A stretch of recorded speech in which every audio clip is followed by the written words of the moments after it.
Hello everyone, आज हम class 6 का चैप्टर 11 करेंगे जिसका नाम है लाइट, शैडोज एंड रिफ्लेक्शन। ठीक है, तो लाइट से आप क्या समझते हो, परछाई से आप क्या समझते हो और रिफ्लेक्शन से आप क्या समझते हो, इन सब के बारे में आज हम पढ़ेंगे।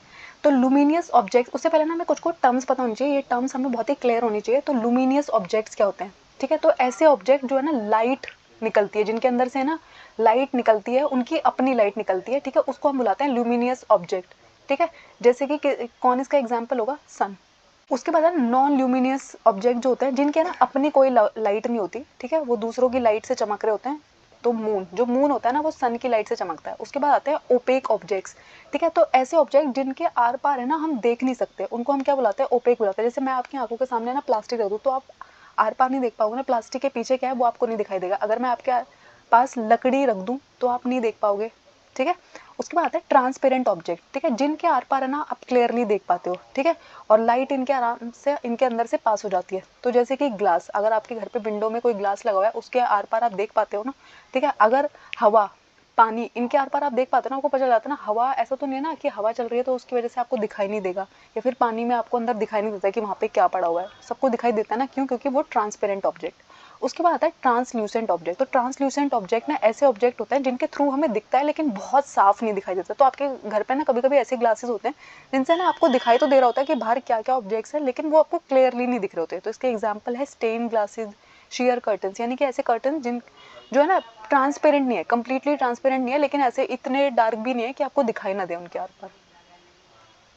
उसके बाद आता है शेडो, यानी कि आपकी परछाई है ना कैसे बनती है। तो आपको पता है लाइट जो है ना वो स्ट्रेट लाइन में ट्रैवल करती है, लेकिन जैसे है ना लाइट के रास्ते में ना कोई भी ओपेक ऑब्जेक्ट या मटेरियल आ जाता है, ठीक है, तो उसका जो लाइट का जो रास्ता है वो ब्लॉक हो जाता है, यानी कि लाइट अब उससे पास नहीं कर पाएगी और क्या बन जाती है? परछाई बन जाती है। तो हमारी शेडो भी कैसे बनती है? जब लाइट कोई हम पे आ रही है, गिर रही है और हम उसके ऑब्जेक्ट में आ गए, तो अब क्या होगा? पीछे उस लाइट का रास्ता हमने ब्लॉक कर दिया, तो पीछे अब हमारी क्या बनने लग जाएगी? परछाई बनने लग जाएगी। ठीक है, और जो साइज होता है शेडो का वो चेंज करता रहता है, किसके बेसिस पे? लाइट के सोर्स से हम कितने पास है या कितने दूर है। ठीक है, जितना ऑब्जेक्ट लाइट के पास होता है उतनी बड़ी शेडो बनती है, और जितनी जब हम पास होता है ना तो ज़्यादा लाइट ब्लॉक कर पाते हैं, इसलिए हमारी जो परछाई है वो बहुत बड़ी बनती है। उसके बाद आपको पता है लाइट जो है ना वो स्ट्रेट पाथ में ट्रैवल करती है। तो इसके वो करने के लिए ना हम एक एक्सपेरिमेंट कर सकते हैं। उसके लिए आपको क्या करना है? 2 कैंडल्स आपको जला लेनी है।